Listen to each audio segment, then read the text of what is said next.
The Interstellar War College on Lyra 7 had no windows. It didn't need them.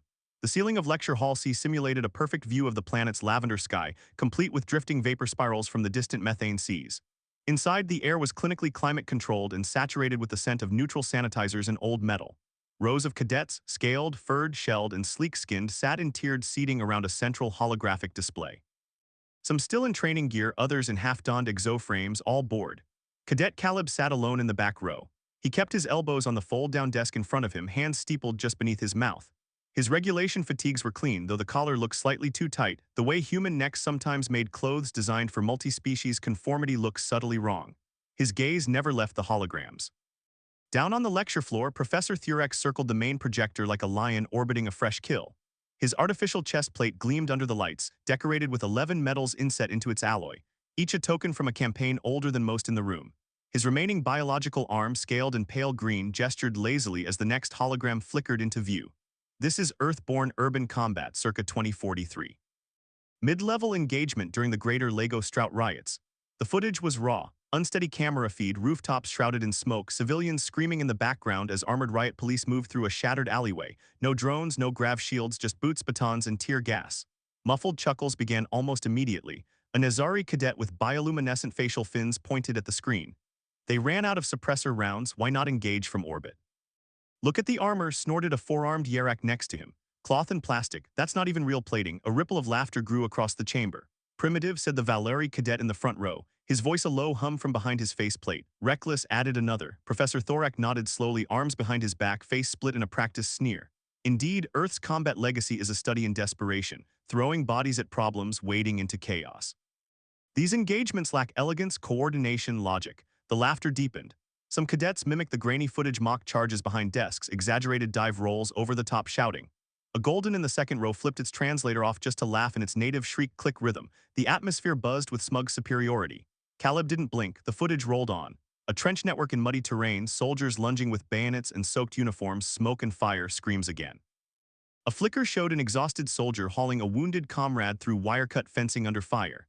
This was called World War I, Thorek said with a smirk. Note the utter lack of aerial support, no energy weapons, just steel and powder. A war of inches, millions dead for what amounted to what was the term. He paused for effect, turning his head toward the class.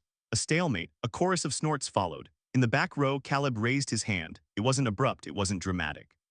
He just lifted it and held it there, wrist locked, fingers straight, palm open. The room quieted slightly like a pack sensing the odd behavior of its prey. Thorak tilted his head. Yes, cadet. Caleb lowered his hand and said, I'd like to demonstrate. A long beat followed, someone chuffed, another tried to muffle a laugh and failed. You want to demonstrate Earth combat? Thurek said with arched brows. Caleb stood, moving with deliberate calm. I'm a black belt in judo and I taught riot control tactics on Earth during the water riots in 41. I think it might be educational. A laugh exploded from the middle rows. The Valeri cadet in the front leaned back in his seat, exo joints hissing. Judo, is that the one where you slap each other with open palms? Martial arts. Someone added, giggling, like dancing but angrier. Caleb said nothing. He didn't smile. Thurek folded his arms. Very well, pick your partner, Earthborn. I'll take Goran, Caleb said, nodding toward the Valeri. The room oozed anticipation now. Goran rose, cracking his heavy knuckles one by one. His natural chitinous armor gleamed under the lights. 8 feet tall, easily 400 lb of muscle and reinforced bone. His mouth curled in open glee as he stepped toward the sparring mat at the center of the chamber. I'll try not to bruise your bones, he said, tone mocking. Professor Thurek waved his hand. Begin when ready. Caleb stepped barefoot onto the mat, his movements compact and quiet. Goran rolled his neck theatrically and took a wide stance, ready to charge. Then he did, a blur of motion, limbs like tree trunks hurtling forward. Caleb shifted. His grip found Goran's forearm. He pivoted on the ball of his foot, bent his knees, and executed a clean Sioi Naj. The Valeri cadet hit the mat with a thunderous crack that echoed through the lecture hall. The room froze. Goran tried to get up, snarled, but Caleb stepped in, gripping the arm again and throwing Asodo Gari this time. Another impact, louder. The Valeri wheezed, twisted, tried brute force, but his balance was gone, redirected at every turn. A third throw. Goran's arm extended to break his fall and pop. The cadet howled. Caleb immediately disengaged and crouched beside him. Don't move. The room was deathly silent. Caleb pressed his thumbs gently along Goran's upper arm, then paused. Dislocation at the glenohumeral joint. Your shoulder's out. He looked up at Thurek. I can reset it with permission. The professor was still. Proceed, he said quietly. Caleb took a breath. Goran, I need you to exhale when I count 3. If you tense, it'll tear more tissue. Goran, dazed but semi-conscious, nodded faintly. 1, 2, 3. A sharp motion, a grunt, a wet, audible clunk. Goran's body slackened. Caleb stood, wiping sweat from his brow. His own breathing was heavier now, a flush visible across his skin. He had a bruise blooming along his right collarbone and his left wrist trembled slightly from the last throw's torque. He looked at the room. That was restraint, he said flatly. No one laughed, no one moved. He returned to his seat, chest still rising and falling. He didn't gloat, didn't even glance around, just sat back down and crossed his arms again. Professor Thurek cleared his throat.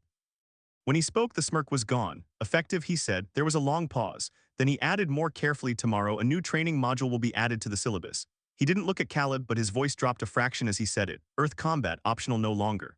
The next day, Lecture Hall C didn't fill with the usual sluggish energy. Cadets filed in early, no joking, no casual stomping or banter in native tongues. Even Goran arrived 15 minutes before the bell, his arm supported in a metaform sling. Chitin cracked in 3 places along his bicep. He didn't speak, didn't meet Caleb's eyes, but he sat near the front closer than usual. Caleb entered last. He walked with a slight limp now. His right foot had taken the full brunt of one of Goran's weight shifts in the final throw. Not broken, he'd been x-rayed that morning, but the swelling hadn't gone down entirely, and the skin over the metatarsals was purple and tight. He didn't ask for sympathy, didn't mention it at all, but he walked slower. Professor Thorek was already in place, arms behind his back, eyes unreadable. When the bell chimed, he didn't bother with a hologram. He simply gestured toward the center mat again. Today's lesson, he said, will be led by Cadet Caleb. That alone sent a ripple through the room. A few cadets glanced toward each other. 1 or 2 adjusted their posture like they were preparing for a trap. Caleb stepped forward, took a long breath, and faced them. I'm not here to prove anything. What I showed yesterday wasn't magic, wasn't even that dangerous. It was physics, structure, and control. You think Earth combat is chaos, but it's not. It's discipline applied to uncertainty. He waited. No one interrupted. Every species has their strength. The Volari are built like tanks, the Urak coordinate like hive clusters, the Golden think in probabilities before their enemies even blink. But Earth evolved different. We didn't survive because we were the strongest or fastest or smartest.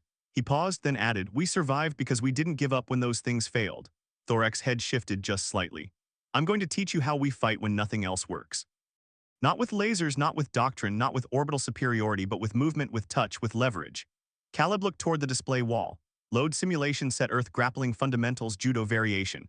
The AI flickered, then filled the space with slow-motion replays of human fighters. Not in armor, no helmets, just judogi robes, throws from different angles, sweeps, holds, submissions.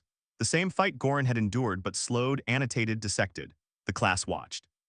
No one laughed this time. Caleb gestured, you and you on the mat. The first was a Golden with wide shoulder joints and reverse-jointed legs. The second, a thin-boned Alari with quick-twitch reflexes. The third, another Valeri, smaller than Goran but still armored and strong.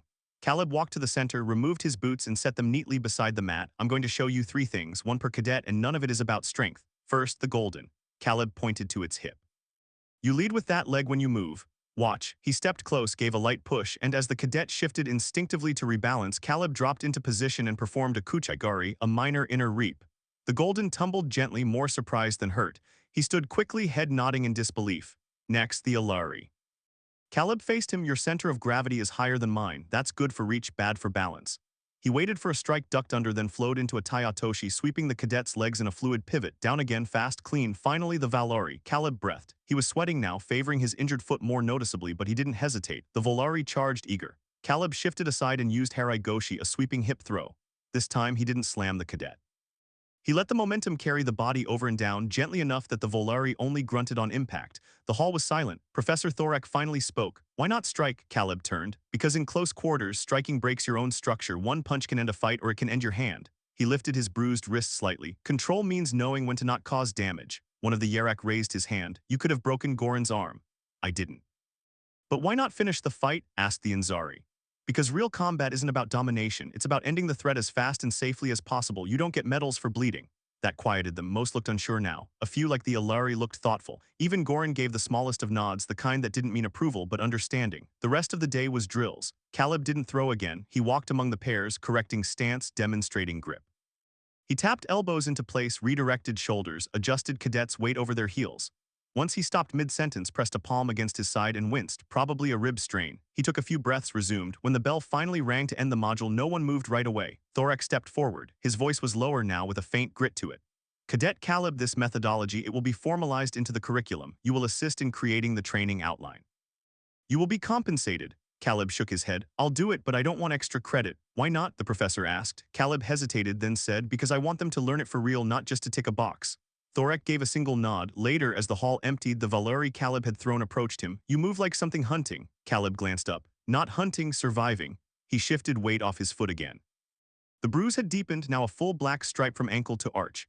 "You should see the med bay," the Valeri said. "I will," Caleb answered, "after dinner." "You sure?" "Yeah, I've dislocated my shoulder before twice. It'll hold," the Valeri grunted. "You're very soft inside." Caleb laughed softly, shaking his head. "Tell me about it." The Valeri's head tilted. "Yet you fight like you're made of angles." "I fight like I have no choice." They stood for a moment in silence.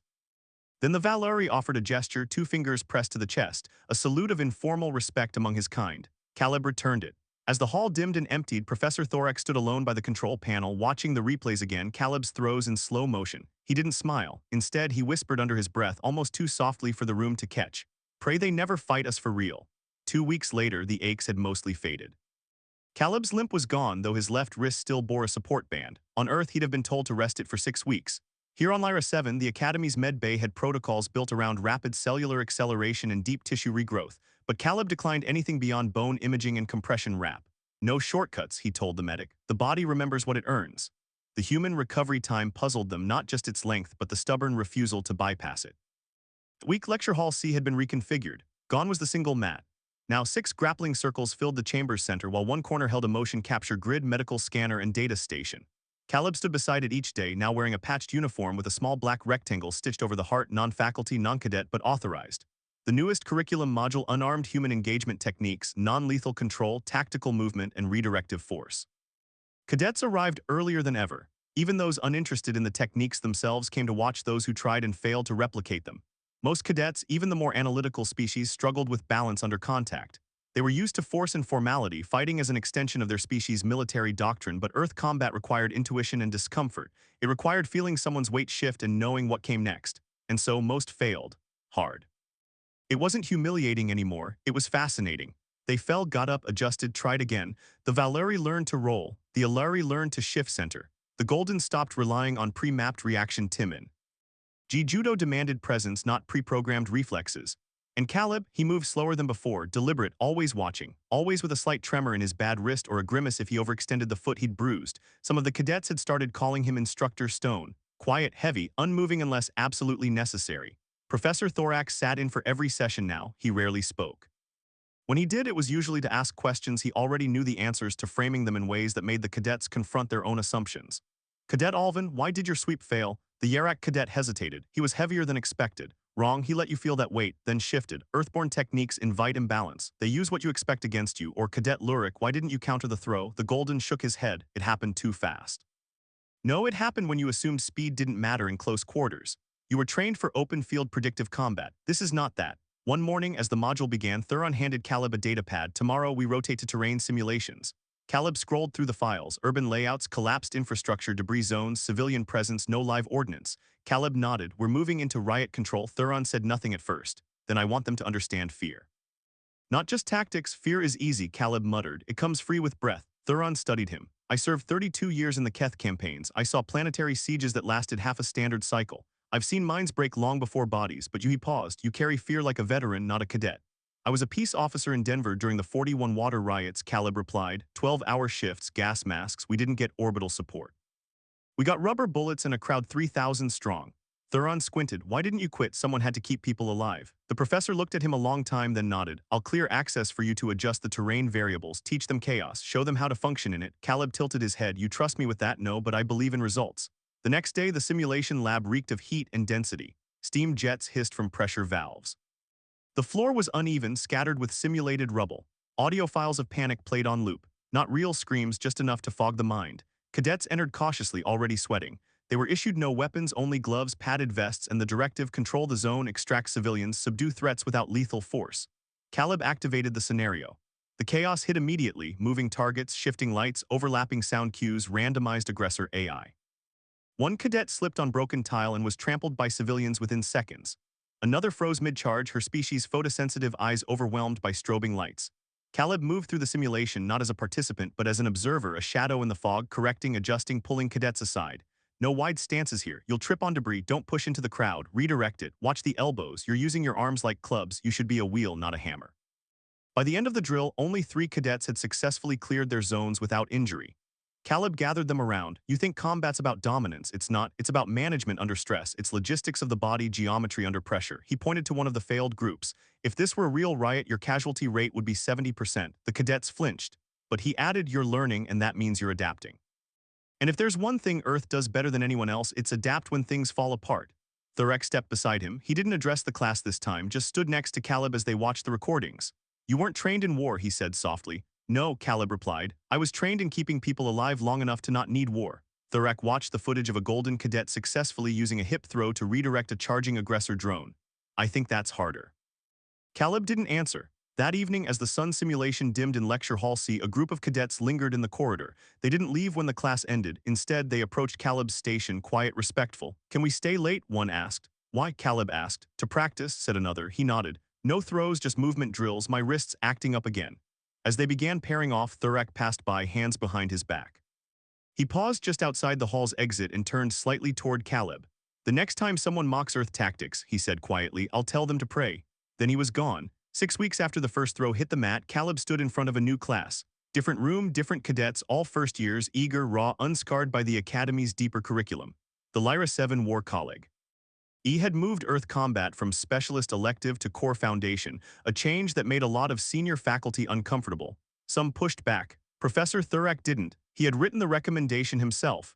Caleb hadn't seen him in 3 days.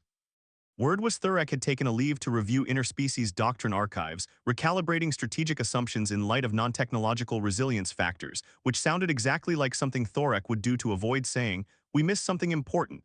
Caleb didn't care, not about the politics or the ripple it caused in the officer track. He cared about this room. 30 new cadets, a dozen species. Not one of them taller than Goran or faster than a Lari, but all with the same flaw, no sense of gravity. Not physics, personal gravity, their own, their opponents. They didn't yet know what balance felt like, what momentum could do when shaped like a lever instead of a weapon. That would change. "All right," Caleb said, stepping barefoot onto the mat, his voice sharp but calm. "Today's lesson is simple." He raised a wooden dowel in one hand, holding it vertically. "Don't fight the opponent," he said, letting the dowel drop from his palm. "You fight this." It fell, hit the mat with a quiet clack. "Gravity." He pointed to a Zanari cadet near the front, long-limbed and sleek. "Come on." The cadet hesitated, then moved to the mat. "I want you to push me," Caleb said. The Zanari stepped forward, placed both palms on Caleb's shoulders and shoved. Nothing happened. Again, another shove. Caleb shifted one foot backward, absorbed the momentum. "Now I push." He stepped inside, lowered his center, placed a single palm against the cadet's chest, and moved not hard but with purpose. The Zanari stumbled backward, nearly tripped. "It's not force, it's direction. The Earth Marshall principle is that leverage beats power every time." He looked at the rest of the class. "The mat doesn't lie, you'll feel the truth when you hit it." Later that day, limped into the med bay, he wasn't hiding it anymore. The foot had taken a turn, swelling returned. The bruise had crept back like an old argument. The med tech gave him a disapproving look the moment he sat down. "I told you 6 weeks ago, I know I items." And the Kelvon proto-language, and 412 mutually understood signal forms between humanity and a species that has been in that region for 30 to 60 million years, and has never communicated with anyone before. She paused. "The accurate picture also includes the archive," she said. "The warning archive that my cousin translated, 8 million years old. A civilization that cataloged every significant species in the ascending corridor and redacted one name, the highest danger category, and described it as, not yet knowing what it is. When it knows what it is, the region will change." She paused. "We don't know what we are yet, we know what direction we are going. The direction is up and out into the space that no one was using, building something in a region that needed something built in it. The Kelvon have been in that region for 30 to 60 million years. They have not been building. They have been removing. We arrived, stayed when they told us to leave, and in 4 years produced the first communication they have had in their entire existence." She looked at the 11 delegations. "We understand why you are afraid of what we become," she said. "We have read the symposium record. We have read Dresh Velkon's 103-year report. We know what you see when you see us. We are not asking you to not see it." A pause. "We are asking you to see the rest of it. The part where a species that does not leave and does not stop and treats limitations as questions about geometry is also the species that found the door in a 30-million-year wall." The chamber was quiet for a long time. It was the Keth-Sorath son, who had been in the council longer than almost anyone, who had seconded the motion on the CELA amendment years ago, who had voted against CELA 2 on legal reliance principles, who spoke next. Trelva's son said, "The Keth delegation has been in contact with humanity for 68 years. We have asked 40,000 questions. They have asked us more.